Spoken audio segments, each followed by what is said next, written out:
Сәлеметсіздер қадірменді көрермендер, сіздер IT сервис кезек каналын көріп отырсыздар. Бүгін бізге ремонтқа келіп түскен телефон, ол Samsung J5 Prime 2016-2017 жылғы телефон.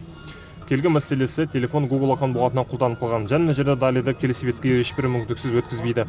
Егер сіз телефонға жазылған аккаунт пен оның паролін қандай да бір себептермен ұмытып қалған болсаңыз, онда үй жағдайында бұл бұғатты өз қолыңызбен қалай шығаруға болатындығын сіздер осы видеодан көретін боласыздар.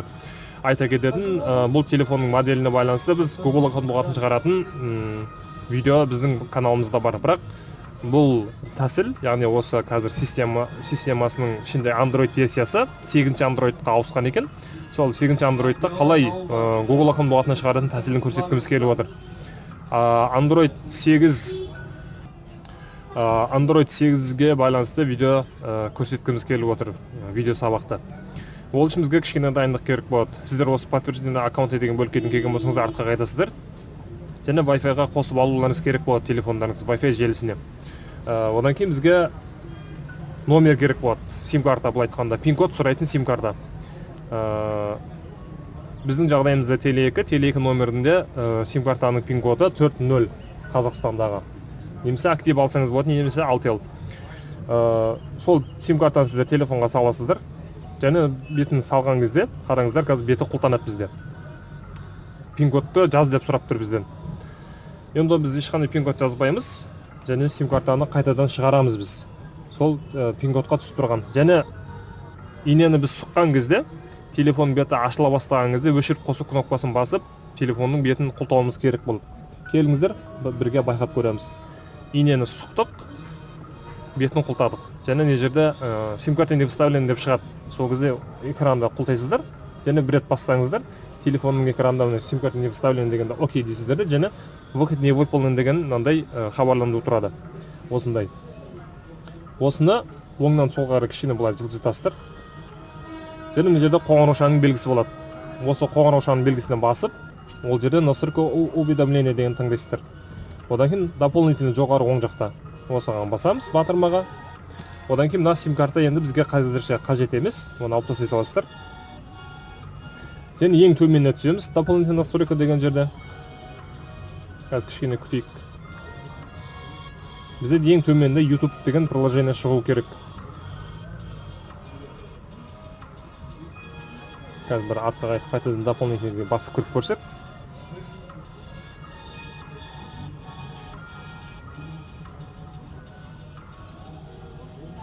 Все приложения деп көрейік қазір қайтадан.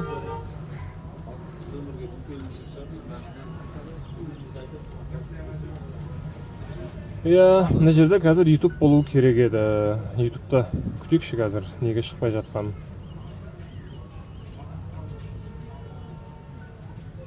Қараңыздар, жерде YouTube қосылып тұр. Онда мына жақта да шығу керек. Келіңіздер, жоғары оң жақта 3 нүктеге басып, бұрыс настройка деген басып көрсек.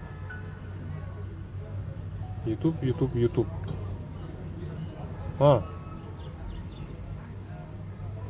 Төменде емес екен, ортасында қалып кетіпті. YouTube-қа басамыз. Осы YouTube приложениесіне кіресіздер. Және ол жерде ең төменде түсіп приложениеде YouTube-тың ішінде параметры уведомления в приложениях. О приложения. Политика конфиденциальности Google дегенді басамыз. Және осылайша біз интернет браузеріне кіріп кетеміз. Мына жерде начать, отмена бұл жерде. Және жоғары жаққа былай жазамыз.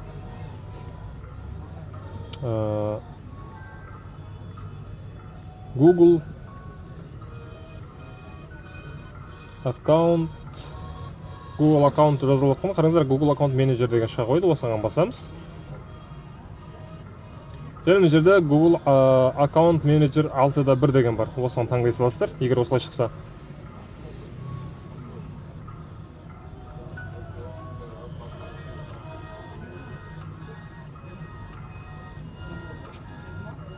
Save available APK. Save. Мына жерде енді мына сайттар болмайтын сайттар екен. Бір сайтқа кіріп көрсек, мына біреуін көрейік шыққан. Мінекей қараңыздар, басқаны бұл ереу кіргізе қойды. Осы жерден загрузить. Артқа қайтамыз. Енді мына жерге қайтадан біз іздеуге поисқа жазамыз Quick Shortcut Maker. FRP bypass деген файлды жазсақ та болады, бірақ Quick Shortcut Maker ыңғайлы қазірше. Последний версияға басамыз бұл жерде, скачать. Және бұл жерде загрузить. Енді жаңа бірінші файлды біз білмейміз ғой қай жерде екен. Кешіресіздер, клиенттер шалықтып қалды. Енді мына жерден скачать етілген соң біз экранда жоғарыдан төменге кішкене жылжытсақ, қараңыздар, мынандай бөліктер шығады. Астында бөліктер шығады. Назад, вперед, домой, закладка. Осы жерде біз закладка деген таңдаймыз. Отмена, журнал загрузок. Және біздің жүктелген екі файлымыз мына жерде бар. Бірінші Google Account Manager дегенді орнатамыз, 6 дегенді, настройка. Разрешить для источник дегенді қосасыздар, артқа қайтасыздар, установить деген таңдайсыздар. Мінекей, кешірісті клиенттер шалып болды. Мына жерде готовыны басасыздар. Одан кейін Quick Shortcut Maker'ды орнатамыз. Установить. Кішкене күтеміз. Бұл жерден открыть деген таңдайсыздар. Енді мына жерде открыть деген соң, видите количество свободных действий деген жерге сіздер жазасыздар. Google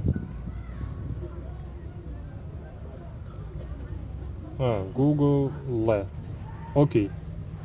Және бұл жерден аккаунт Google дегенді іздеп тауып аласыздар, осыған басып, және бұл жерден видите адрес электронный почта деген пароль деген болады, аккаунт Google'да. Осыған басып, бұл жерден просмотреть деген таңдайсыздар. Яғни жоғары оң жақта 3 нүктеге басып, вход в браузер, бұл жерде окей. Қазір зарядтан ала салсақ. Енді телефон или адрес деген жерге сіздер, енді мына жерге сіздер өздеріңіздің басқа білетін аккаунтпен оның паролін жазасыздар. Телефондағы ескі емес. Мына жерден бір әріп қалып кетіпті. Далее. Енді мына жерге парольдарын жазасыздар. Мен өзім паролім сіздерге көрсете алмаймын.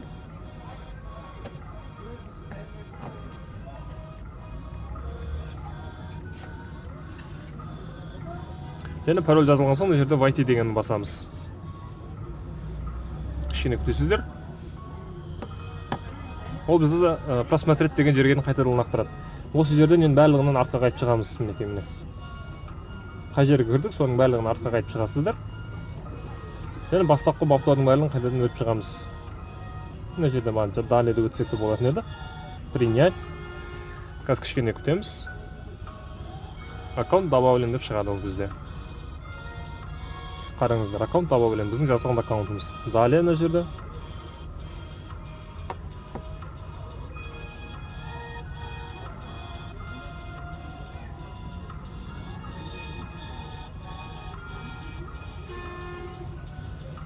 Не восстанавливать. Егер осылай шықса сіздерде. Мына жерде нет спасибо, пропустить. Еще принять.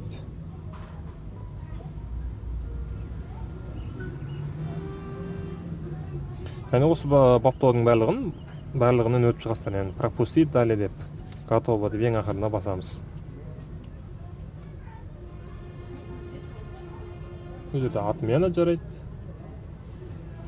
Samsung аккаунттан өтіп кетеміз қазір. Samsung аккаунт, пропустить. Және мына жерде готово. Телефон готов к работе. Біз сіздермен GP Prime телефон Google аккаунт болатынан толықтай шығардық. Настройкаға кіріп телефон жайлы мәліметті көріп кетсек, телефон настройкасына кіреміз. Сведение о телефоне, GPS Prime, сведение о ПО, версия Android 8.